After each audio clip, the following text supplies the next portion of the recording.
टिकिरी सरस्वती शिशु विद्या मंदिर में ज्ञान विज्ञान मेला अनुष्ठित हो जाइछि।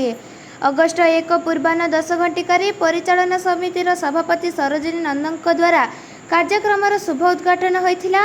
एथिरे संपादक पद्मनाभ महांती सहयोग करथिले। विज्ञान प्रकल्पर उद्घाटन टिकिरी सरकारी उच्च विद्यालय विज्ञान शिक्षक प्रकाश रंजन दास व शिक्षयित्री क्षीरराणी कौहरଙ୍କ द्वारा होइथिला।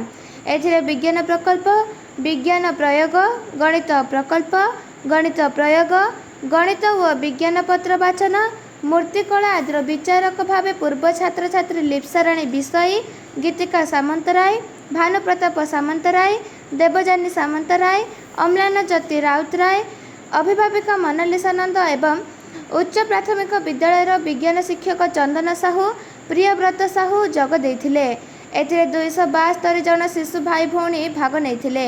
समारोप कार्यक्रम में मुख्य अतिथि भाव पूर्व छात्री तथा ओएस श्रीमती ऐश्वर्या सामंतराय व काशीपुर उच्च विद्यालय प्रधान शिक्षक श्रीजुक्त लोचन खरा महोदय जोगदे कृति छात्र छात्री मानक पुरस्कृत करथिले।